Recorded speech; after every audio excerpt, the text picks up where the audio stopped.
இப்பொழுது நாம் live டிவைன்ல chapter 17 பார்த்து கொண்டிருக்கின்றோம். அதன் தலைப்பு the progress to knowledge, God, man and nature. Paragraph 2 அதிலிருந்து தொடரலாம். Chapter 17 The Progress to Knowledge, God, Man, and Nature. Paragraph 2 Man is there to affirm himself in the universe. That is his first business. But also to evolve and finally to exceed himself. He has to enlarge his partial being into a complete being, his partial consciousness into an integral consciousness.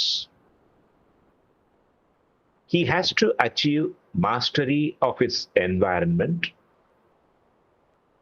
but also world union and world harmony. He has to realize his individuality, but also to enlarge it into a cosmic self and a universal and spiritual daylight of existence. Explanation. Man's first business in the universe is to affirm himself. Everything in nature is against him. He has to guard himself from nature. The next step is to evolve and finally to exceed himself. He cannot remain limited within his imperfections. The way for him is to enlarge his partial being into a complete being, his partial consciousness into an integral consciousness. He must enlarge himself physically, vitally, that is by enlarging his range of emotions, and mentally, that is by opening to new ideas, thoughts, etc. He must achieve mastery over his environment and also world union and world harmony. He must realize his individuality. Also, he must enlarge his individuality into a cosmic self and a universal and spiritual delight of existence. Thank you, sir. Thank you. இந்த progress to knowledge, integral knowledge, பூரண ஞானம், இதை நோக்கி முன்னேறும் பயணத்தில் தான் நாம் இருக்கின்றோம். இதில் மனிதன் என்பவன் தான் முக்கியமான ஒரு திருப்பு முனையாக காணப்படுகின்றான். இந்த ப்ரோக்ரஸ் டு நாலேஜ் அப்படிங்கிறது எப்படி மனிதனிடத்தில் நடைபெறுகின்றது, எந்தெந்த அதில் எப்படி உடனடியாக ஒரே நாளில் நடைபெறுகின்றதா, இல்லை இதில் வெவ்வேறு படிநிலைகள் இருக்கின்றதா, எப்படி நடைபெறுகின்றது? இப்போ பார்த்தோம் அப்படின்னா, மனிதன் அப்படிங்கிறவன் தோன்றியவுடன் ஈவன் எல்லா மனிதர்களையும் எடுத்துக்கொண்டாலும் கூட, மனிதன் என்பவன் இந்த புவியில் தன்னை முதலில் நிலைநிறுத்திக் கொள்ள ஒரு கட்டாயத்தில் இருக்கின்றான். இயற்கையில் இருந்து தன்னை பாதுகாத்துக் கொள்ள வேண்டும் மனிதன். ஏன்னா இந்த மெட்டீரியல் என்வைரன்மெண்ட் அப்படிங்கிறது மனிதனுக்கு சாதகமா இருக்க வேண்டும் அப்படிங்கிற அவசியம் கிடையாது. ஆகையினால மனிதன் என்ன செய்கின்றான், தனக்கு சாதகமான அந்த ஒரு சூழ்நிலையை தேர்ந்தெடுத்துக் கொள்கின்றான். மனித நாகரிகம் முன்னேறியுள்ள இடங்கள்லாம் எப்படி இருக்கு, நல்ல நீர்வளம் பொருந்தியதாக இருக்கின்றது. அவன் வாழும் வகைக்கு உகந்தவாறு இருக்கின்றது. அவ்வாறு உகந்த இடத்தை அவன் தேர்ந்தெடுக்கல அப்படின்னா அவன் வாழ்வே ஒரு கேள்விக்குறியாகிடும் இல்லையா? அவனால ஒரு பாலைவனத்தில் இருக்க முடியாது. அதனால முதல்ல அவனுடைய இருப்பை உறுதி செய்து கொள்ளணும். இதுதான் முதலாக நடக்கக்கூடிய விஷயம். என்ன, மனிதன் தன் புவியில் தன் இருப்பை முதலில் உறுதி செய்து கொள்கின்றான், தன்னை பாதுகாத்துக் கொள்கின்றான். இதுதான் ஃபர்ஸ்ட் நடக்குது. இது இயற்கையினுடைய விதியில இவ்வாறு தான் நடக்க வேண்டும். அடுத்த ஸ்டெப் என்ன நடக்குது அப்படின்னா, ஃபர்ஸ்ட் வந்து நம்ம இடத்த வந்து செக்யூர் பண்ணிட்டோம் அப்படின்னா, அடுத்த ஸ்டெப் வந்து மேலும் மேலும் நாம் வளர்ந்து நாம் இப்பொழுது எந்த நிலையில் இருக்கின்றோமோ அதை கடந்து செல்ல வேண்டும். So first step is affirmation. Second step என்ன அப்படின்னா, to evolve and to exceed. To evolve and to exceed. நம்மையே நாம் வந்து கடந்து செல்லணும். நம்முடைய எல்லைகளை நாம் மீற வேண்டும். எல்லைகளை கடந்து அடுத்த நிலைக்கு செல்லணும். நம்மை பாதித்துள்ள நம்மை பாதிக்கும் அனைத்து குறைபாடுகள், அனைத்து வரம்புகளையும் நாம் கடந்து செல்லணும். அதே நிலையிலே இருந்துட முடியாது. இதுதான் இந்த ஸ்டெப் பை ஸ்டெப்பா தான் நடக்குது அப்படிங்கிறார். எல்லாருக்கும் ஒரே நாள்ல அந்த பிரம்ம ஞானம் என்பது கிடைத்து விடாது. படிப்படியாகத்தான் மனிதன் முன்னேற வேணும் அப்படிங்கிறார். அதனால என்ன செய்யணும் அப்படிங்கிறார் பகவான். அவருடைய ஜீவன் வந்து இப்ப எப்படி இருக்கு அப்படின்னா, ஒரு பகுதியாக இருக்கின்றது. It is a partial being. Partial பீயிங்னா என்ன அர்த்தம் அப்படின்னா, இந்த கான்சியஸ்னஸ் வந்து அவனுடைய கான்சியஸ்னஸ் வந்து தன்னுடைய ஈகோ அப்படிங்கிற ஒரு அமைப்புடன் அந்த எல்லைக்குள் சிறைப்பட்டு இருக்கின்றது. அதனால் இந்த ஒட்டுமொத்த பிரபஞ்சமளாவிய அந்த உணர்வு நிலை, எங்கும் வியாபித்துள்ள உணர்வு நிலையிலிருந்து, அந்த அமைப்பிலிருந்து அவன் தன்னை தனிமைப்படுத்தி கொண்டு இருக்கின்றான். ஒட்டுமொத்த அமைப்பே ஒரு பிரம்மம்தான். அதுல அவன் தன்னுடைய ஈகோ என்கின்ற அமைப்பு வட்டத்திற்குள் தன்னை தனிமைப்படுத்தி கொண்டு இருக்கின்றான். Partial being. அதிலிருந்து அவன் தன்னை அதனிலிருந்து வெளிவந்து தன்னை ஒரு முழுமையான ஜீவனாக மனிதன் ஆக்கிக்கொள்ள வேண்டும். உணர்வு நிலையில அவனுடைய ஒரு விரிவாக்கம் தேவைப்படுகின்றது. Partial consciousness into an integral consciousness. Partial கான்சியஸ்னஸ்னா அதுலயும் பார்த்தோம் அப்படின்னா மனிதர்கள் இருக்கக்கூடியது அவர்களுடைய மேற்புறத்தில் இருக்கக்கூடிய உணர்வு நிலையில தான் இருக்கிறோம். நம்ம பாடிலி கான்சியஸ்னஸ், நம்மளுடைய பாடிலி கான்சியஸ்னஸ் நமக்கு இருக்கு. நம்முடைய மைண்ட் கான்சியஸ்னஸ்ல இருக்கும், வைட்டல்ல இருக்கும். இதெல்லாம் வந்து என்னுடையது அப்படிங்கிற ஒரு ஈகோவை சுத்தி இருக்கின்றது. இந்த கான்சியஸ்னஸ்ல இருந்து நம்ம வந்து ஒட்டுமொத்த ஏன்னா கான்சியஸ்னஸ் வந்து எங்கும் வியாபித்துள்ளது, அதனுடன் இரண்டு கலக்கணும் அப்படிங்கிறார். ஸோ மனிதனுக்கு வந்து எது முதல்ல தேவைப்படுகின்றது? தன்னை விரிவாக்கம் செய்து கொள்ளுதல், என்லார்ஜ்மெண்ட். அதாவது எனக்கென்று அனைவருடைய உணர்வு நிலையிலும் ஒன்று கலத்து இருத்தல், அனைவருடைய மனோதளங்களிடமும் ஒன்று கலந்து இருத்தல். ஒரு நான் என்கின்ற ஒரு தீவாக மனிதன் இல்லாமல் மென்டல், வைட்டல், பிசிக்கல், இது மூன்று லெவல்லையும் மனிதன் வந்து தன்னுடைய உணர்வு நிலையை விரிவாக்கம் செய்ய வேண்டும் அப்படிங்கிறார். இது ஃபர்ஸ்ட் ஸ்டெப் என்ன பார்த்தோம்? இதுல வந்து படிப்படியாக நிகழ்கின்றது. முதல்ல வந்து தன்னை உறுதி செய்துக்கணும், அஃபர்மேஷன். அப்புறம் தன்னை கடந்து செல்லுதல். தான் இதெல்லாம் வருது. தன்னை விரிவாக்கம் செய்து கொள்ளுதல் அப்படிங்கிறது பார்த்தோம். அடுத்தது மனிதன் என்ன செய்யணும் அப்படின்னா, தான் சார்ந்திருக்கும் சூழ்நிலையின் மீது மனிதன் ஆளுமை கொள்ளணும். இதுல ஓரளவு மனிதன் இப்பொழுது வெற்றி கண்டுள்ளான். ஒரு மனிதன் தான் சார்ந்திருக்கும் சூழ்நிலையின் மீது ஓரளவு வெற்றி கண்டுள்ளான். இருந்தாலும் நம்ம வந்து இயற்கையினுடைய விதிகளுக்கு உட்பட்டு தான் வாழ்கின்றோம். So achieve complete mastery over his environment அப்படிங்கிறார். தான் சார்ந்திருக்கும் உலகத்துடன் அவன் வந்து ஒரு இசைந்து வாழணும். இப்போ ஒவ்வொரு மனிதனும் பார்த்தோம் அப்படின்னா, ஒவ்வொரு சமுதாயம், ஒவ்வொரு நாடும் அந்த ஹார்மனியா ஒர்க் பண்ணுதா அப்படின்னா சொல்ல முடியாது. மனிதர்களுக்கு கூட இசைவு என்பதே காணப்படுவது இல்லை. எல்லா இடத்திலும் பார்த்தோம் அப்படின்னா முரண்பாடுகள் தான் காணப்படுகின்றது. எப்படி முரண்பாடுகளை வைத்துக்கொண்டு ஒரு மனிதன் தன்னை விரிவாக்கம் செய்து கொள்ள முடியும், உணர்வு நிலையை விரிவாக்கம் செய்து கொள்ள முடியும்? உணர்வு நிலையை வந்து இந்த இன்டெகிரல் கான்சியஸ்னஸ் அதை எட்டணும் அப்படின்னா அதுக்கு அடிப்படை தேவை ஹார்மனி. ஸோ மனிதன் வந்து உலக அளவில் வந்து ஒரு ஒத்திசைவை கொண்டு வர வேண்டும் அப்படிங்கிறார். தன்னுடைய உண்மையான அந்த ரியல் செல்ஃப் ஒரு மனிதன் அதை முதலில் அடைய வேண்டும் அப்படிங்கிறார். ஹிஸ் இண்டிவிஜுவாலிட்டின்னு என்ன அர்த்தம்? Real self, truth of the individual. அது மாத்திரம் பத்தாது, தன்னுடைய அந்த இண்டிவிஜுவாலிட்டி, தன்னுடைய அந்த ட்ரூத் ஆஃப் செல்ஃப் இருக்கு இல்லையா, அதை வந்து பிரபஞ்சமளாவிய உணர்வு நிலையுடன் ஒன்று கலக்க செய்யணும் அப்படிங்கிறார் பகவான். He must universalize his consciousness. He must realize it individually. Also, என்ன செய்யணும் அப்படிங்கிறாரு? He has to realize his individuality.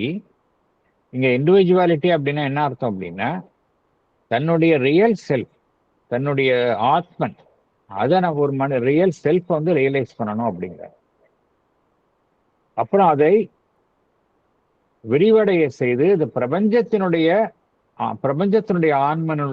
ஆன்மனுடன் அது மாத்திரமல்ல, அந்த ஆன்மீக ஆனந்தம், இருப்பினுடைய ஆன்மீக ஆனந்தம், அதனுடன் வந்து ஒன்று கலக்க செய்யணும் அப்படிங்கிறார். He has to realize his individuality, but also to enlarge it into a cosmic self. Individual செல்ஃபை வந்து அந்த காஸ்மிக் செல்ஃப் அந்த அளவுக்கு விரிவாக்கம் செய்யணும் அப்படிங்கிறார். அது அப்புறம் and universal and spiritual delight of existence. இந்த டிலைட் ஆஃப் எக்ஸிஸ்டன்ஸ் அப்படிங்கிறது என்ன அர்த்தம் அப்படின்னா, இதை வந்து நாம் மனிதன் வந்து அறிந்து வாழ்கின்றானா அப்படின்னா கிடையாது. பகவான் என்ன கூறுகின்றார்? நம்மளுடைய வாழ்விலேயே இருப்பிலேயே வந்து எது அதனுடன் இரண்டர கலந்து இருக்கின்றது என்றால் ஆனந்தம் அப்படிங்கிறார். டிலைட் ஆஃப் எக்ஸிஸ்டன்ஸ் அப்படிங்கிறார். அது வந்து எப்படி இருக்கு அப்படின்னா செல்ஃப் டிலைட்டா இருக்கு. அது வெளியிலிருந்து வர்றதில்லை, எல்லா இருப்பினுள்ளேயும் தானாகவே அந்த ஆனந்தம் இருக்கின்றது. மனிதன் இதை எட்டுவது கிடையாது, அதை வந்து அறிவது கிடையாது. அவனுக்கு தெரிஞ்சது எல்லாமே வந்து ஒரு சூப்பர்ஃபிஷியல் பிளஷர், அதுதான் மனிதன் அறிகின்றான். ஏன் அப்படின்னா நம்ம மனிதன் வெறும் சர்ஃபேஸ்ல இருக்கிறதுனால அவனுடைய டிலைட் ஆஃப் எக்ஸிஸ்டன்ஸை அவனால் வந்து அடைய முடியாத நிலையில் இருக்கின்றான். ஆனால் ஒரு மனிதன் தன்னை விரிவாக்கம் செய்து கொள்வதன் மூலம் இந்த ஸ்பிரிச்சுவல் டிலைட் ஆஃப் எக்ஸிஸ்டன்ஸ், இந்த ஆன்மீக வாழ்வினுடைய இருப்பினுடைய ஆனந்தம், ஸ்பிரிச்சுவல் டிலைட் ஆஃப் எக்ஸிஸ்டன்ஸ், இதை மனிதன் எட்ட வேண்டும். இதையெல்லாம் செய்யணும் அப்படிங்கிறார். இப்படிதான் படிப்படியாக பயணணும். நம்பர் 1, அவனுடைய இருப்பை உறுதி செய்து கொள்ளணும். அப்புறம் எவல்யூஷன் மூலமாக படிப்படியாக தன்னை விரிவடைய செய்யணும் அப்படிங்கிறார். அடுத்தது போகலாம். A transformation, a chastening and correction of all that is obscure, erroneous and ignorant in his mentality, an ultimate arrival at a free and wide harmony and luminousness of knowledge and will and feeling and action and character is the evident intention of his nature. It is the ideal which the creative energy has imposed on his intelligence. A need implanted by her in his mental and vital substance. But this can only be accomplished by his growing into a larger being and a larger consciousness. Self-enlargement, self-fulfillment, self-evolution from what he partially and temporarily is in his actual and apparent nature to what he completely is in his secret self and spirit, and therefore can become, even in his manifest existence, is the object of his creation. All that is obscure, erroneous, and ignorant in his mentality is to be transformed, purified, and corrected.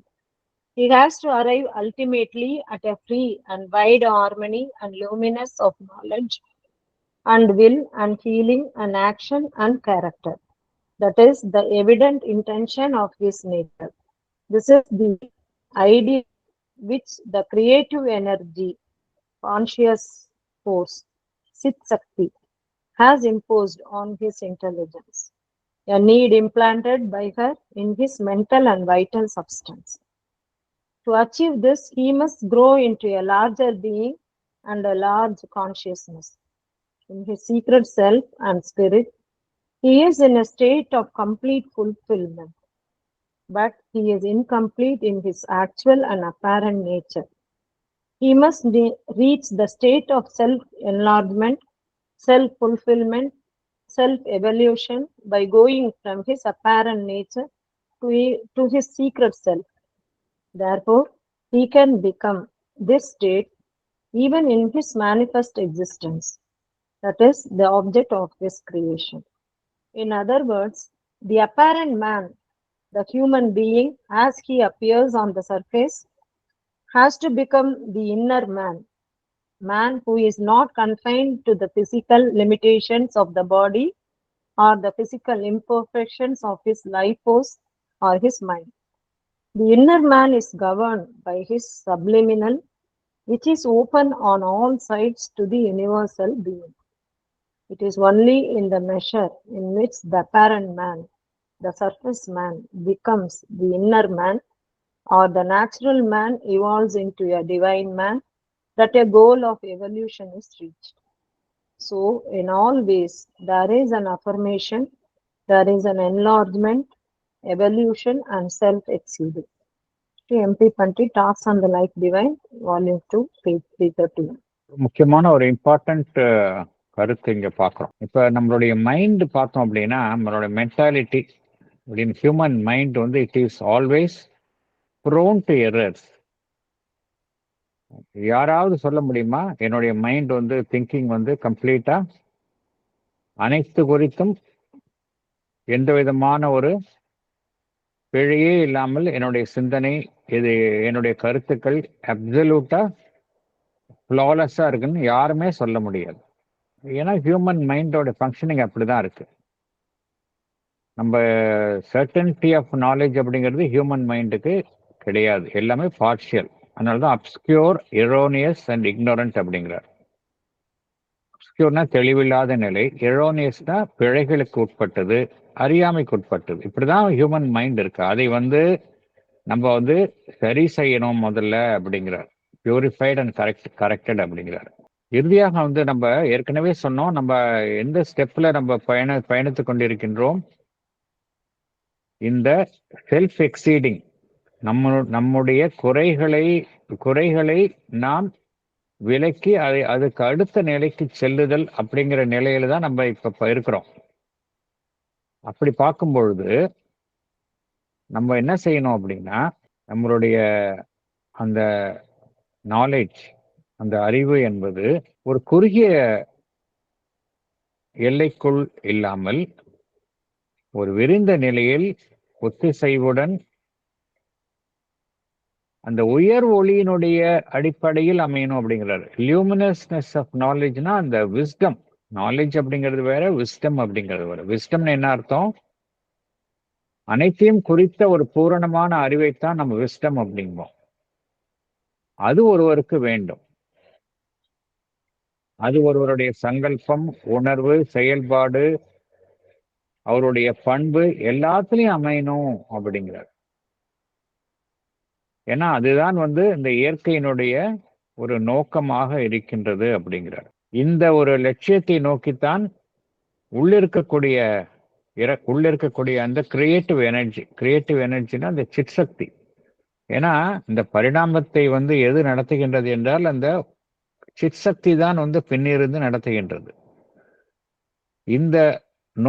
இந்த ஒரு இலட்சியத்தை மனிதன் எட்ட வேண்டும் என்கின்ற நோக்கத்தில் தான் அந்த சக்தியும் செயல்படுகின்றது அப்படிங்கிறார். இந்த நோக்கத்தை தான் அனைத்தினுள்ளும் அது விதைத்துள்ளது என்று குறிப்பிடுகின்றார். இதற்கு அடிப்படையில் என்ன வேணும் அப்படின்னா, நம்ம வந்து எப்பொழுதுமே பகவான் இங்க என்ன கொடுக்கின்றார், அந்த செல்ஃப் என்லார்ஜ்மெண்ட், நம்மை நாம் விரிவுபடுத்திக் கொள்ளுதல்னா என்ன அர்த்தம்? நம்முடைய உணர்வு நிலையை வந்து நம்ம விரிவுபடுத்திக் கொள்ளணும். Larger being a large consciousness அப்படிங்கிறார். லார்ஜ் கான்சியஸ்னஸ்னா வெறும் என்னுடைய ஈகோ, அதை சார்ந்து இல்லாமல் ஒரு பறந்து விரிந்த உணர்வு நிலையை எட்டணும்.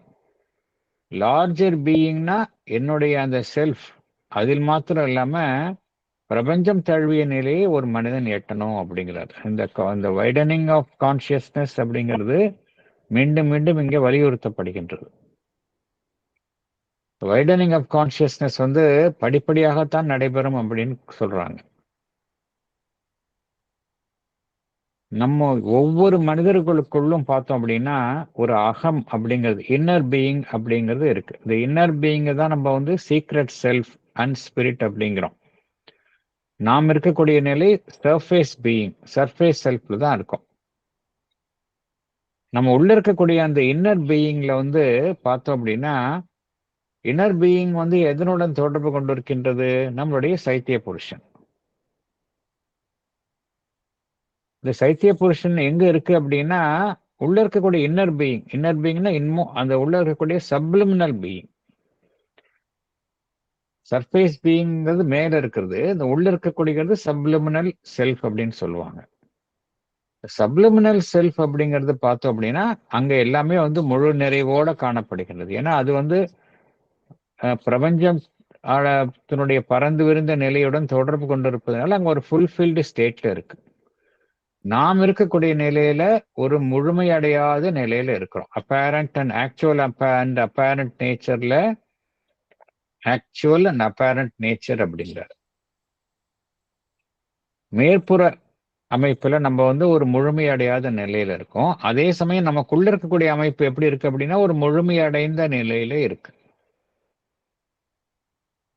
நம்ம எப்போ வந்து அந்த நம்மை விரிவடைய செய்ய முடியும், நமக்கு வந்து ஒரு முழு நிறைவு கிட்டும் அப்படின்னா, நம்ம வந்து மேற்புற இயல்பில் இருந்து அந்த உள்ஜீவனுக்கு நம்ம உள்ளே சென்று அதிலிருந்து வாழும் பொழுதுதான் வந்து இந்த செல்ஃப் என்லார்ஜ்மெண்ட், செல்ஃப் ஃபுல்ஃபில்மெண்ட் இதெல்லாம் நடைபெறும் அப்படிங்கிறார்.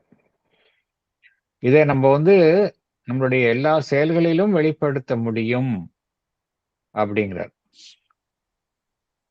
அதனால இந்த வந்து சர்ஃபேஸ் அப்பேரண்ட் மேன் அப்படிங்கிறவங்க என்கின்ற மனிதன் அகம் சார்ந்த மனிதனாக மாறணும்.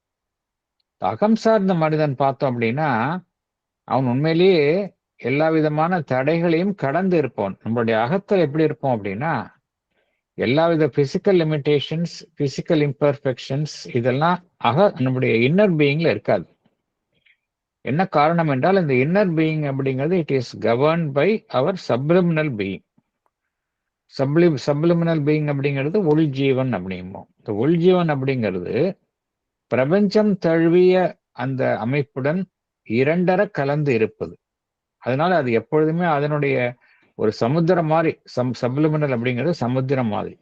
சமுத்திரத்துக்கு மேலே தெரியக்கூடிய அமைப்பு தான் நம்மளுடைய சர்ஃபேஸ் செல்ஃப்.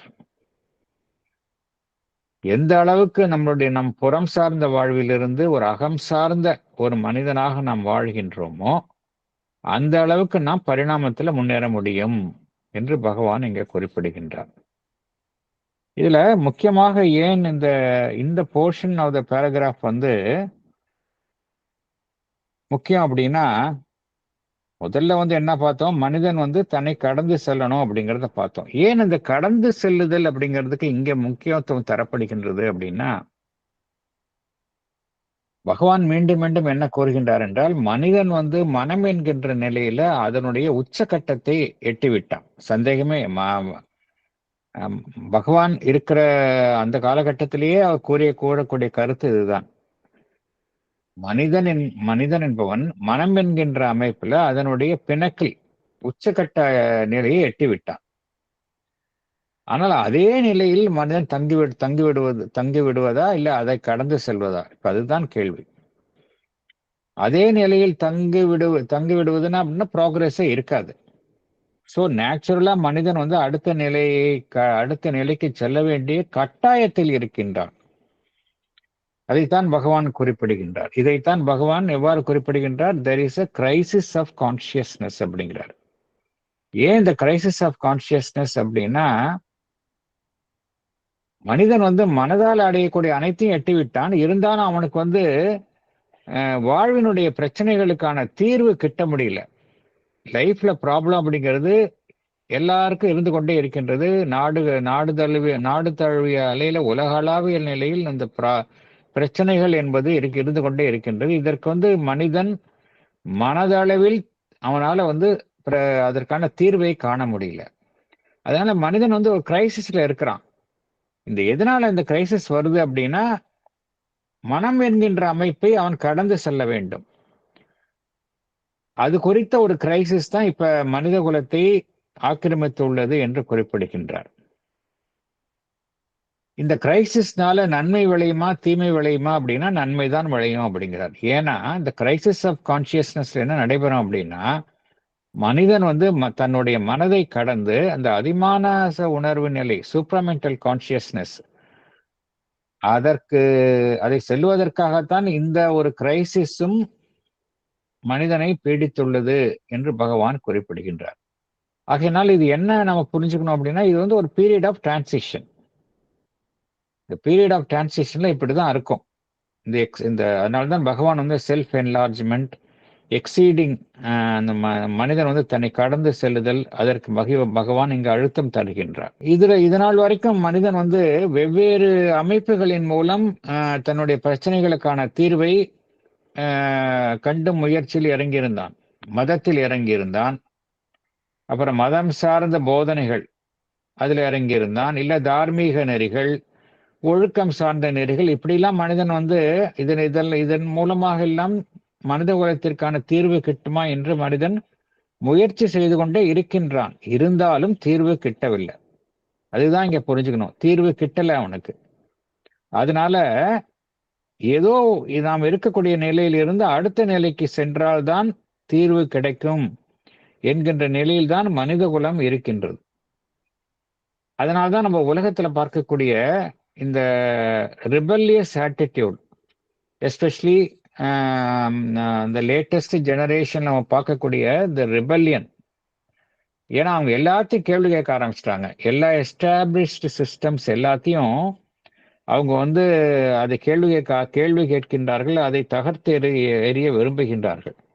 இதெல்லாமே இங்கே என்ன குறிப்பிடுகின்ற அதெல்லாம் வந்து மேலோட்டமா பார்த்தா நம்ம வந்து என்ன சொல்றோம், இதுல வந்து ஒரு பின்னடைவு ஏற்படுகின்றது, நாகரிகத்துல வந்து மனிதன் பின்னோக்கி செல்கின்றான் அப்படின்னு சொல்றோம். அப்படி இல்லை அப்படிங்கிறாங்க.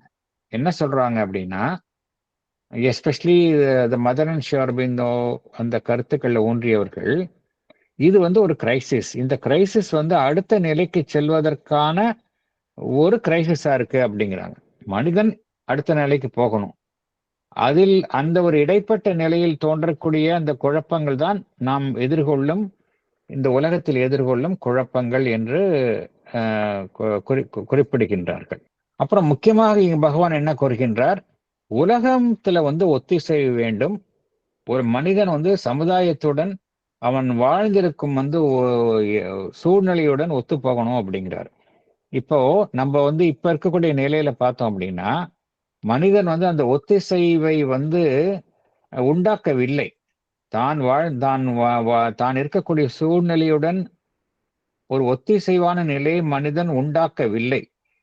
அதனால்தான் நம்ம என்ன பார்க்கிறோம், இந்த உலகத்துல வந்து இந்த இவ்வளவு பிரச்சனைகளை பார்க்கிறோம். மனிதன் இயற்கையை அழிக்கின்றான், இந்த கிளைமேட் சேஞ்ச் அப்படிங்கிற விஷயத்த பார்க்கிறோம், இந்த ஓசோன் லேயர் டெப்ளீஷன் ஆகுது அப்படிங்கிறதெல்லாம் பார்க்கிறோம். எதனால அப்படின்னா, மனிதன் வந்து தான் சார்ந்திருக்கும் சூழ்நிலையுடன் ஒரு இசைவுடன் வாழவில்லை. ஸோ இசைவுடன் வாழணும் அப்படிங்கிறார் பகவான். இல்லைன்னா அந்த ப்ராப்ளம்லாம் வரும் அப்படின்னு சொல்றாரு. அதனாலதான் இதுல முக்கியமாக நம்ம என்ன தெரிஞ்சுக்கணும் அப்படின்னா, மனிதன் வந்து அடுத்த நிலைக்கு செல்ல வேண்டிய ஒரு கட்டாயத்தில் இருக்கின்றான். ஈவன் தோ அது வந்து ஒரு அவுட்வேர்டா பார்க்கறதுக்கு ஒரு கிரைசிஸ் மாதிரி நமக்கு எல்லோருக்கும் தெரிந்தாலும், இது எதை எதற்கான ஒரு முன்னோடியாக திகழ்கின்றது என்றால், மனிதன் அடுத்த நிலைக்கு செல்லணும். அதற்கான ஒரு வலியுறுத்தலாகத்தான் நாம் காணக்கூடிய விஷயங்கள் எல்லாம் இந்த உலகத்தில் காணப்படுகின்றன. அதனால இந்த பேராகிராஃப்ல இந்த பகவான் சொல்லக்கூடிய கருத்து வந்து ரொம்ப ஒரு முக்கியத்துவம் வாய்ந்த கருத்தாக இருக்கின்றது. அடுத்தது. This hope is the justification of his life upon earth amidst the phenomena of the cosmos.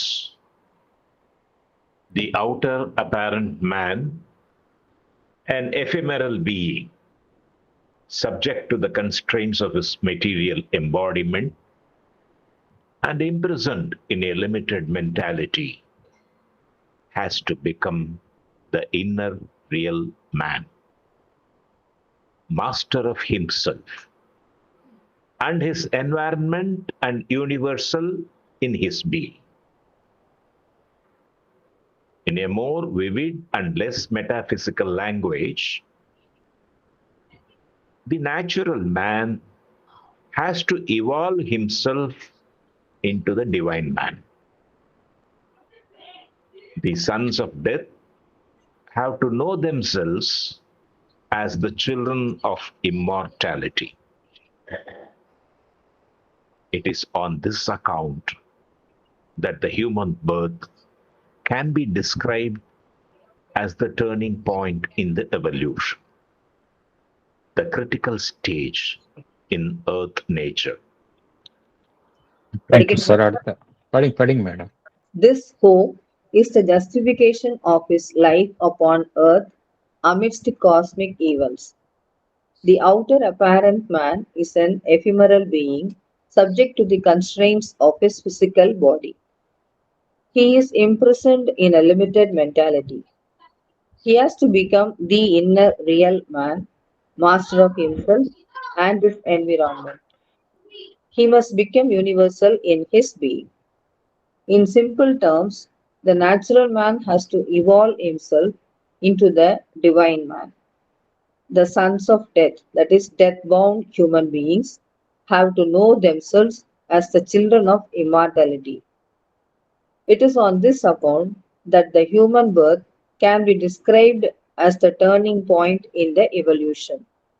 It is the critical stage in earth nature. அதாவது என்ன பார்த்தோம் அப்படின்னா, மனிதன்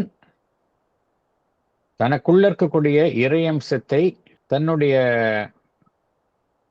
அனைத்து வெளிப்பாடுகளிலும் வெளிப்படுத்த முடியுமா, முடியாதா? அதாவது தனக்குள்ளே இருக்க உள்ளேயே மறைந்துள்ள இறையம்சத்தை அவன் வெளிப்படுத்துவது. ஆனால் அவ்வாறு அவன் வெளிப்படுத்த வேண்டும் என்பதுதான் அவன் எதற்காக சிருஷ்டிக்கப்பட்டானோ அதனுடைய நோக்கமாக இருக்கின்றது. அதை புரிஞ்சுக்கணும். மனிதன் எதற்காக சிருஷ்டிக்கப்பட்டுள்ளான் அப்படின்னா ஒரே ஒரு நோக்கம்தான் பகவான் மீண்டும் மீண்டும் கூறுகின்றார். அவனுக்குள்ளே இருக்கக்கூடிய இறை அம்சத்தை மனிதன் வெளிப்படுத்தணும். அவன் அதுவாகவே ஆகிவிட வேண்டும். அதற்காகத்தான் மனிதன் படைக்கப்பட்டுள்ளான். The man should become the divine. சிம்பிளா சொல்லணும்னா the man should become the divine. அதுதான் ஆப்ஜெக்ட் ஆஃப் கிரியேஷன். வேற எதுவுமே ஆப்ஜெக்ட் இல்லை அப்படிங்கிறார்.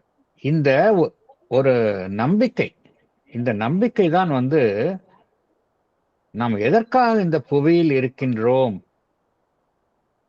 எதற்காக இந்த புவியில் இருக்கின்றோம். இந்த புவியில இவ்வளவு விஷயங்கள் நடக்கின்றது. எங்கு பார்த்தாலும் போராட்டங்கள், கிளர்ச்சிகள், நாடுகளுக்கு இடையே போராட்டம், இதெல்லாம் பார்க்கிறோம். இவ்வளவு இருக்குது. எதற்காக மனிதன் இவ்வளவு விஷயங்களையும் மனிதன் எதிர்கொண்டு இந்த புவியில் அவன் எதற்காக வாழ்கின்றான் அப்படின்னா இது ஒன்றுக்காகத்தான் வாழ்கின்றான். அப்படி இதுதான் அவனுடைய வாழ்வினை, இந்த நோக்கத்தை அடைய போகின்றான், இதுதான் அவனுடைய வாழ்வினை நியாயப்படுத்துகின்றது அப்படிங்கிறார். This hope is a justification of his life upon earth அப்படிங்கிறார். எதுக்காக நம்ம பூமியில இருக்கிறோம்னா இதுக்கு தான் இருக்கிறோம் அப்படிங்கிறார். நோ டவுட் இந்த உலகத்துல இவ்வளவு எல்லாம் விஷயம்லாம் இருக்கும். amidst the phenomena of the cosmos அப்படிங்கிறார்ல, அதுதான் நடக்குது இப்ப உலகத்துல. எல்லாம் பார்த்தோம் அப்படின்னா நமக்கு சுத்தி இருக்கிறதெல்லாம் முரண்பட்ட விஷயங்களாக இருந்தாலும் நம்ம எதற்காக இருக்கின்றோம் என்றால் ஏதோ ஒரு உயர்வான லட்சியத்தை அடைய போகின்றோம், அதற்காகத்தான் இருக்கின்றோம் அப்படிங்கிறார். நம்முடைய அந்த புற சார்ந்த மனிதன் அப்பேரண்ட் மேன் அப்படிங்கிற அந்த அப்பேரண்ட் மேன் தான் வந்து உடல் சார்ந்த மனிதனா இருக்கின்றோம் இல்லையா? நம்மளுடைய உடல் தான் நமக்கு தோன்றுகின்றது. அந்த உடல் என்பது அழியக்கூடியதாக இருக்கின்றது. எஃபிமெரல் எஃபிமெரல் என்ன அர்த்தம்? கன நேரமே இருப்பது, அதுதான் எஃபிமெரல்னு அர்த்தம். நிரந்தரமாக இருப்பது இல்லை, அனித்தியமாக இருப்பது, அதுதான் எஃபிமெரல் பீயிங். அது வந்து நம்மளுடைய உடல் அப்படிங்கிற ஒரு அமைப்பு வந்து நமக்கு வந்து ஒரு தடையாக இருக்கின்றது. நம்மளுடைய உடல் என்கின்ற உடலோட லிமிட்டேஷனை தாண்டி நம்மளால செயல்பட முடியாது. அதே போல நம்மளுடைய மைண்டும் பார்த்தோம் அப்படின்னா ஒரு லிமிட்டட் மென்டாலிட்டியா இருக்கு. ஸோ இதற்குள்ள ஒரு சிறைப்பட்ட அம்சமாகத்தான் நம்மளுடைய புற அமைப்பு என்பது, புற மனிதன் எப்படி இருக்கிறான், இந்த ரெண்டு விஷயங்களுக்குள்ள ஒரு சிறைப்பட்ட அமைப்பாகத்தான் காணப்படுகின்றான். அப்படிப்பட்ட ஒரு புற மனிதன், புறம் சார்ந்து வாழும் மனிதன் எவ்வாறு மாற வேண்டும்? அகம் சார்ந்த அந்த உண்மையான மனிதனாக மாறணும் அப்படிங்கிறார். He has to become the inner real man அப்படிங்கிறார். இது ஒண்ணுதான் solution. We have to live within, go within. Solution என்ன அப்படின்னா you have to go within. அதுதான் மீண்டும் மீண்டும் பகவானும் அன்னையும் திருப்பி நமக்கு சொல்லக்கூடிய ஒரே விஷயம் என்னன்னா go within, live within அப்படின்னு தான் சொல்றாங்க. Inner real man, the apparent man should become the inner real man அப்படிங்கிறார். He should become the master of himself அப்படிங்கிறார். அது மாத்திரம் பத்தாது, தன் மீது முழு ஆளுமை கொண்டவனாக இருக்கணும். நம்மளுடைய இப்ப எப்படி இருக்கிறோம்? மனம் போன போக்குல இருக்கிறோம். நம்மளுடைய வைட்டல் எப்படி இருக்கோ அப்படி இருக்கிறோம். உடல் போன போக்குல இருக்கிறோம். அதற்கு பதிலாக நம்மளுடைய முழு ஜீவனின் மீது முழு ஆளுமை கொண்டவர்களாக நாம் இருக்கணும் அப்படிங்கிறார். We should be a complete master of oneself அப்படிங்கிறார். நம்மீது மாத்திரமல்ல, நாம் சார்ந்திருக்கும் அந்த சூழலின் மீதும், என்வாரன்மெண்ட். அப்புறம் ஒரு தனிப்பட்ட நிலையில் மாத்திரம், உணர்வு நிலையில் மாத்திரம் இல்லாமல் பிரபஞ்சம் தழுவிய உணர்வு நிலையை சார்ந்து நம்மளுடைய வாழ்வை மாற்றணும் அப்படிங்கிறார். And universal in is being. Universal என்ன அர்த்தம்? வெறும் நமக்குள்ளே இல்லாம பிரபஞ்சம் தழுவிய நிலையை நம்ம எட்டணும் அப்படிங்கிறார்.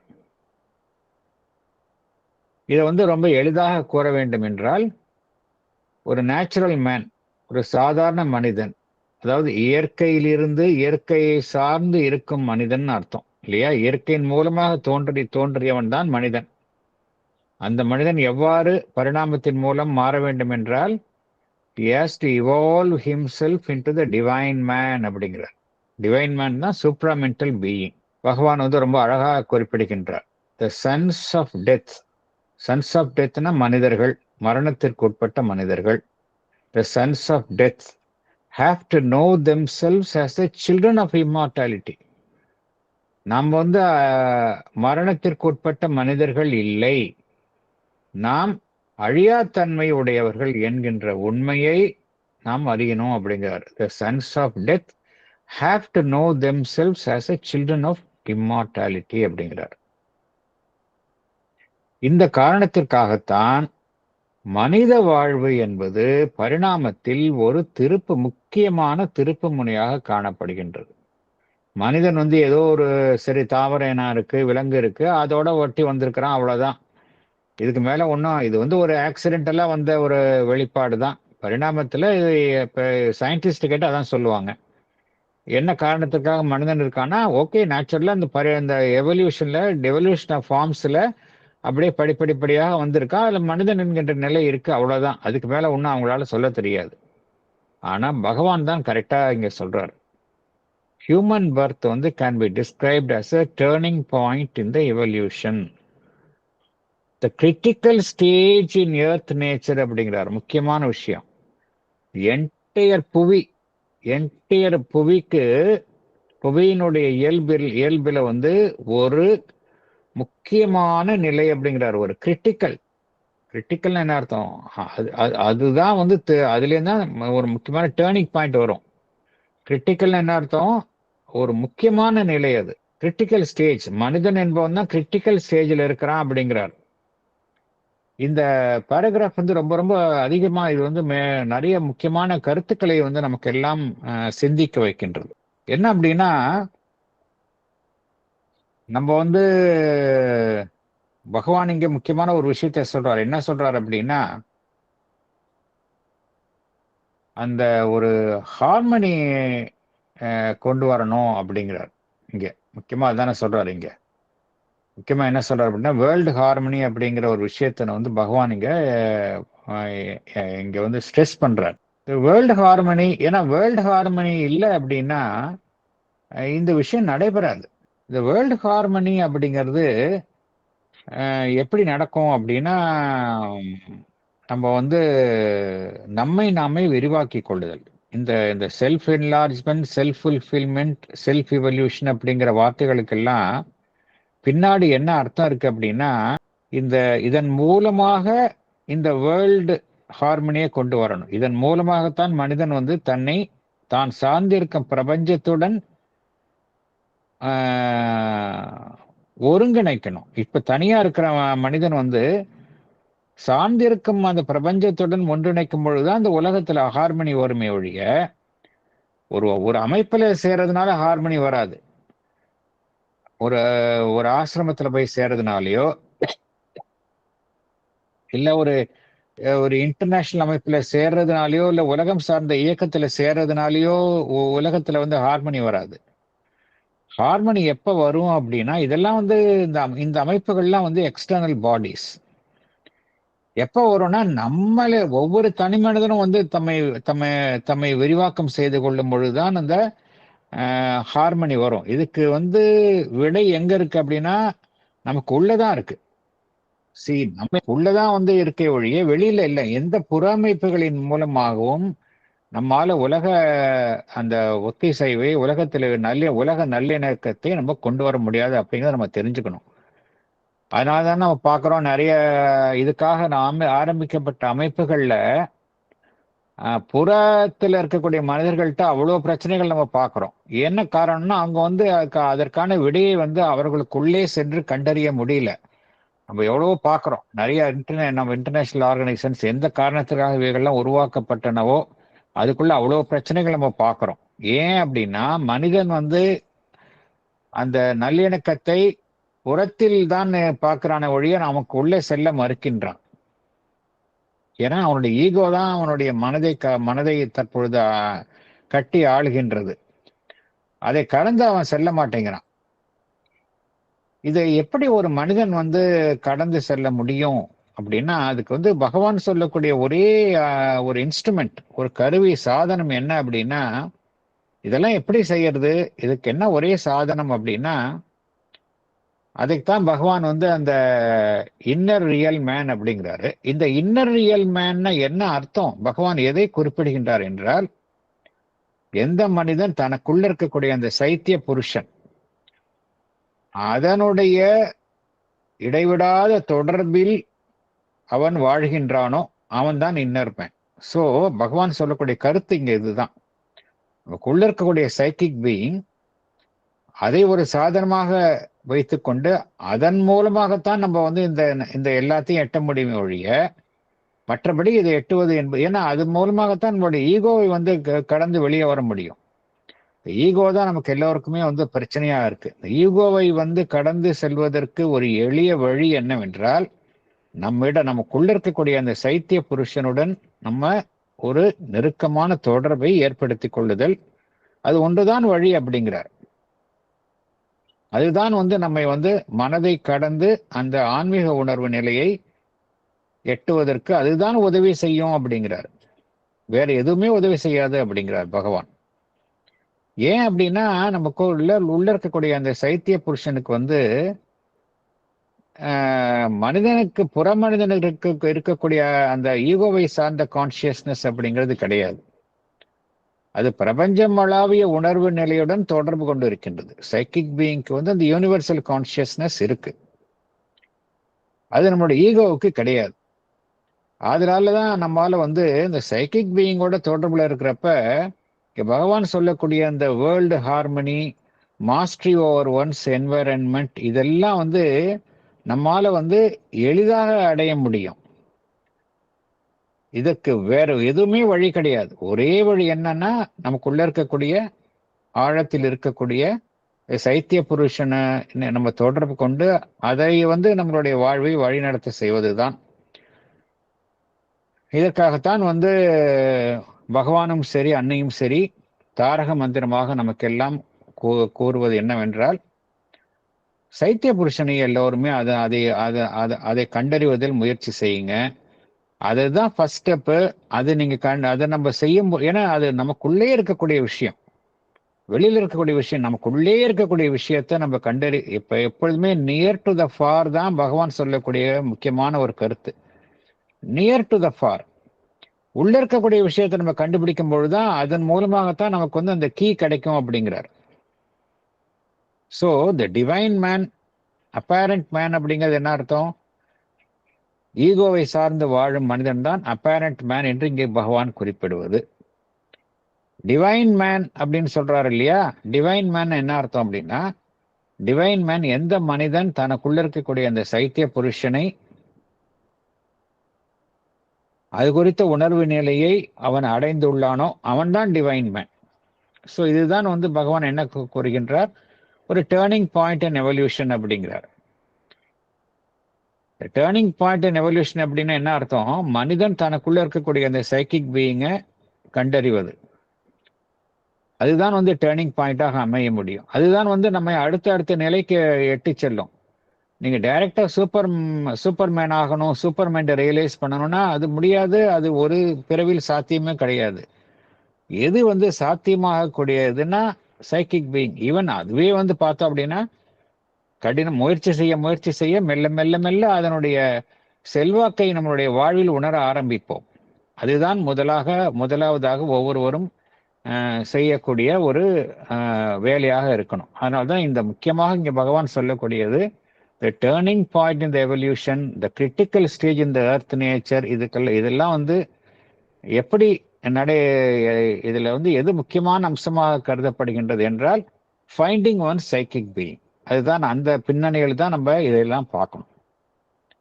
நம்ம இத்துடன் இந்த செஷனை முடித்துக் கொள்ளலாம். அடுத்த பேராகிராஃப் நம்ம அடுத்த செஷன்ல பார்க்கலாம். வேற ஏதாவது கருத்துக்கள் இருந்தால் பகிர்ந்து கொள்ளலாம். ரங்கராஜன் சார். சொல்லுங்க சார் ப்ளீஸ். சார், இன்னைக்கு பாயிண்ட பகவான் இந்த சீக்ரெட் நாலேஜ் சாவித்ரியில 65th பேஜில் அவர் 687th லைன் இதுலயும் நெக்ஸ்ட்லையும் சொல்றாரு. And aimless traveller between birth and death, ephemeral dreaming of immortality அப்படின்ற. எஃபிமீரல் ட்ரீமிங் ஆஃப் எக்ஸாக்ட்டா அதுதான் சொல்றாரு. ரொம்ப அற்புதமா இருக்கு. எக்ஸாக்ட்டா எஃபிமீரல். Thank you sir. கரெக்ட். ஆனால் பகவான் ஒரு புறம் இந்த விஷயத்த சொன்னாலும் மறுபுறம் நம்பிக்கை அளிக்கின்றார். அதுதான் விஷயம். அதாவது நமக்கு நம்பிக்கையை தொடர்ந்து கொடுத்து கொண்டே இருக்கின்றார். இவ்வளவோ மனிதனுடைய லிமிட்டேஷன்ஸ், மரணத்துக்கு உட்பட்ட மனிதன், அநித்தியமானவன் அப்படிலாம் சொன்னாலும் உனக்குள்ள இருக்கக்கூடிய நித்தியமான ஒன்றை தேடி கண்டுபிடிச்சேன்னா இதுல இருந்து வெளியே வந்துடலாம் அப்படிங்கிற ஒரு நம்பிக்கையை தான் பகவான் குறிப்பிடுகின்றார். சாவித்திரியிலே எவ்வளவோ வரிகள் அப்படிதான் இருக்கு. நிறைய வரிகள் வரும் சாவித்திரியில. ஒரு இதை அப்படியே டிஸ்கிரைப் பண்ணிட்டே வருவார். மனிதனுடைய குறைகள் எல்லாம் டிஸ்கிரைப் பண்ணிட்டே இருந்தாலும் அது மாதிரி இல்ல, ஒரு சொல்யூஷன் இருக்குன்னு நிறைய இதுல பாக்குறோம். நம்ம சாவித்திரியில மீண்டும் மீண்டும் மீண்டும் அதுதான் பாக்குறோம். எக்ஸாக்டா தத்ரூபமா சொல்லுவாரு, அதே சமயத்துல அதுக்கு சொல்யூஷன் என்ன அப்படிங்கறதும் சொல்லுவாரு. ரொம்ப சூப்பர்பா இருக்கு sir. Thank you very much sir. Thank you sir. Thank you. இந்த சென்டென்ஸ் ரொம்ப அழகான சென்டென்ஸா இருக்கு சார். இப்ப நான் சொன்னதுல, the sons of death have to know themselves as the children of immortality. அழகான ஒரு ரொம்ப அழகான ஒரு வார்த்தை. ரொம்ப அழகான சென்டென்ஸ் சார். எவ்வளவு அதுக்குள்ள எவ்வளவு அர்த்தம் இருக்கு பாருங்க. நிச்சயமாக. ரொம்ப தேங்க்யூ சார். அதாவது சாவித்திரியில எபிகிராம்ஸ்னு சொல்லுவாங்க. அது போல எபிகிராம்ஸ் நிறைய லைவ் டிவைன்ல நம்ம பாக்குறோம். எபிகிராம்ஸ்னா விதை போன்ற வரிகள்னு சொல்லுவாங்க. அந்த விதை போன்ற வரிகள்ல எவ்வளவோ ஒரு ஆழமான பொருள் இருக்குன்னு சொல்லுவாங்க. அது மாதிரி நிறைய கருத்துக்களை பார்க்கிறோம். Yes sir. வெல், இன்னைக்கு இந்த சைக்கிக் பீயிங்கோட இம்பார்ட்டன்ஸ் ரொம்ப அழகா இட் ஹஸ் கம் அவுட் இந்த பேராகிராஃப்ஸ்ல பார்த்ததுல. And just I want to share an information. Most of our members already must be possessing the book. Anyway, it is for the benefit of those who have not come across that book. I am just mentioning it. Sadhana of the Psychic Being, compiled by Jamshed M. Mawalwala அப்படின்னுட்டு. அது வந்து ரொம்ப ஒரு hard work பண்ணியிருக்காரு. எப்படின்னா, psychic being பத்தி பகவானும் mother அவங்களோட அத்தனை வால்யூம்ஸ்ல கம்ப்ளீட் ஒர்க்ஸ், கம்பைல்டு ஒர்க்ஸ் எல்லாத்துலேயும் போய் விசிட் பண்ணி அதை எடுத்து அதை வந்து ஒரு பர்டிகுலர் ஆர்டர்ல கொடுத்துருக்காரு. ரொம்ப பியூட்டிஃபுல், ரொம்ப ஹார்ட் ஒர்க். ரொம்ப it's a wonderful reference book. Psychic பீயிங்கை பத்தி என்னென்ன தெரிஞ்சுக்கணும், என்னென்ன டவுட் வருதோ அதை வந்து அது வந்து டைரக்டா பகவானோட ஆன்சர் என்ன, மதரோட ஆன்சர் என்ன அப்படிங்கிற மாதிரி. சோல் அண்ட் சைக்கிக் பீயிங், அதுல என்னென்ன நமக்கு டவுட்ஸ் வருது, சோல்னா என்ன, சைக்கிக் பீயிங்னா என்ன, அப்புறம் அது எங்க இருக்கு, அப்புறம் இந்த சைக்கிக் ஃபயர்னா என்ன, அப்புறம் இம்பார்ட்டன்ஸ், அந்த இன்னைக்கு நம்ம பார்த்தோம் importance of psychic being spiritual லைஃப்ல, அதோடது.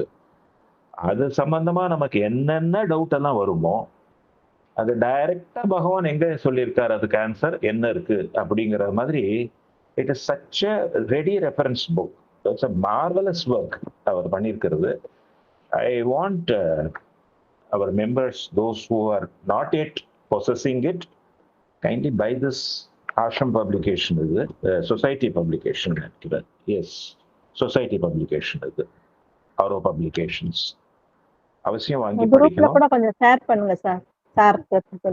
ஷேர் பண்றோம். அந்த புக்கு வந்து ஆக்சுவலா நல்ல புக். அது நாங்க எங்களுடைய புக் ஃபேர்ல நாங்க வாங்கி நிறைய பேருக்கு கொடுத்தோம். எங்களுடைய சொசைட்டிலையும் நாங்க விற்பனைக்கு வச்சிருக்கிறோம். நாங்க நீங்க வந்து வேணும்னா எவ்வளவு பேருக்கு வேணும்னு சொல்லுங்க, நாங்க வேணா ஆர்டர் போட்டு நான் உங்களுக்கு அனுப்பிக்க சொல்றேன். அது நான் புக்கை நாங்க அதை ஷேர் பண்றேன், உங்களுக்கு நான் ஷேர் பண்றேன். அந்த எங்ககிட்ட புக் இருக்கு, அதை வேணா போட்டோ எடுத்து அதோட கவர் பேஜ் அனுப்புறேன் உங்களுக்கு. நான் சாதனா சைக்கிக் பீயிங் புக் வந்து எங்கிட்ட இருக்குன்னு நினைக்கிறேன். ஐ திங்க் எங்களுடைய சொசைட்டில இருக்கு. அதனுடைய கவர் பேஜ் போட்டோ எடுத்து நான் குரூப்ல ஷேர் பண்றேன். சென்னையில இருக்கிறவங்க எவ்வளவு காப்பீஸ் இருக்குன்னு நான் சொல்றேன் உங்களுக்கு. சென்னையில இருக்கிறவங்க சென்னையிலயும் வாங்கிக்கலாம். அப்படி இல்லைன்னா கூட சொல்லுங்க, நாங்க அரேஞ்ச் பண்ணி கொடுக்குறோம். அது ரொம்ப அற்புதமான புக். நிறைய ஒரு பகவான் சார் சொன்ன மாதிரி ரொம்ப அற்புதமான ஒரு தொகுப்பு. அது கம்பைலேஷன். யார் சொன்னாங்க சார்? அது வந்து தொகுப்பு தான். அது அந்த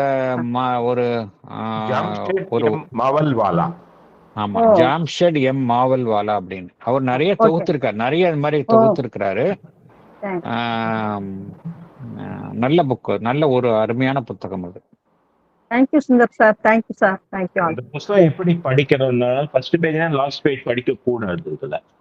ஓகே, இது சைக்கிக் பீயிங்கை பொறுத்து நமக்கு என்னென்ன டவுட்ஸ் வருதோ அந்த டவுட் அது எந்த பேஜ்ல இருக்குங்கிறதுக்கு அதுதான் கரெக்ட். எக்ஸாக்ட்லி ரொம்ப அற்புதம் நீங்க சொல்றது. அத அந்த இண்டெக்ஸ் பண்ணிருக்கிறத பார்த்துட்டு அங்க போகணும். It is not something which has to be read from first page to the last page. It answers your inner queries. Deep inside நம்ம கான்டெம்ப்ளேட் பண்ணும்போது நமக்கு என்னென்ன டவுட்ஸ் எல்லாம் வருமோ அது யார் ஆன்சர் பண்ணிருக்காங்கன்னா, not third parties, Mother and Bhagavan directly. மவல்வாலாவோட ஒரு வேர்ட் கூட இதுல கிடையாது. It's a compilation. So authentic. இது ரொம்ப it's a great work he has done. அதை நீங்க பார்த்தீங்கன்னா புரியும். அந்த புத்தகத்தை பார்த்தீங்கன்னா you will get a clearer picture about it. Thank you sir. Welcome. Sir Sundar sir சொல்றதும் அருமையான ஒரு பாயிண்ட சொல்றாரு. ஃபார் எக்ஸாம்பிள், எல்லோருக்குமே சைக்கிக் பீயிங்னா உடனே வரக்கூடிய கேள்வி, இது எப்படி நம்ம ரியலைஸ் பண்றது, எப்படி நம்ம வெளியில நம்ம வந்து அறிந்து கொள்வது அப்படிங்கிற உடனே கேள்வி வருதுன்னா, அதுக்கு அந்த புத்தகத்துல அந்த இண்டெக்ஸ்ல போய் பார்த்தீங்கன்னா பதில் இருக்கும். எப்படி ப்ராக்டிஸ் பண்றது அப்படின்னு. அப்புறம் இன்னொரு கேள்வி வழக்கமா வரக்கூடிய, சைக்கிக் பீயிங்னா என்ன, சோல்னா என்ன, உடனே அதுக்கு ஒரு பதில் இருக்கும். அப்படிதான் நீங்க பார்க்கணும். அதாவது நமக்கு வரக்கூடிய ஐயங்களின் அடிப்படையில் தான் அந்த புத்தகத்துல விடையை தேடி அந்த புத்தகத்தை பார்த்தீங்கன்னா உங்களுக்கு இன்ட்ரெஸ்டிங்கா இருக்கும். பேஜ் டு பேஜ் படிக்கணும், ரேப்பர் படிக்கணும் அப்படிங்கிறது அது அவசியம் கிடையாது. அது மாதிரி படிக்கணும்னு அவசியம் கிடையாது. நீங்க இன்ஃபேக்ட் மதர் அண்ட் ஷேர் இந்த புக்ஸ் எல்லாத்துக்குமே வந்து அப்படி அப்படியே பிரிச்சு பார்த்தீங்கன்னா உங்களுக்கு என்ன தேவையோ அது அப்படி அப்படியே கிடைக்கும் உங்களுக்கு எல்லாமே. வேறு ஏதேனும் கருத்துக்கள் இல்லை அப்படின்னா நம்ம முடித்துக் கொள்ளலாம். அடுத்த செஷன்ல மீண்டும் தொடரலாம்.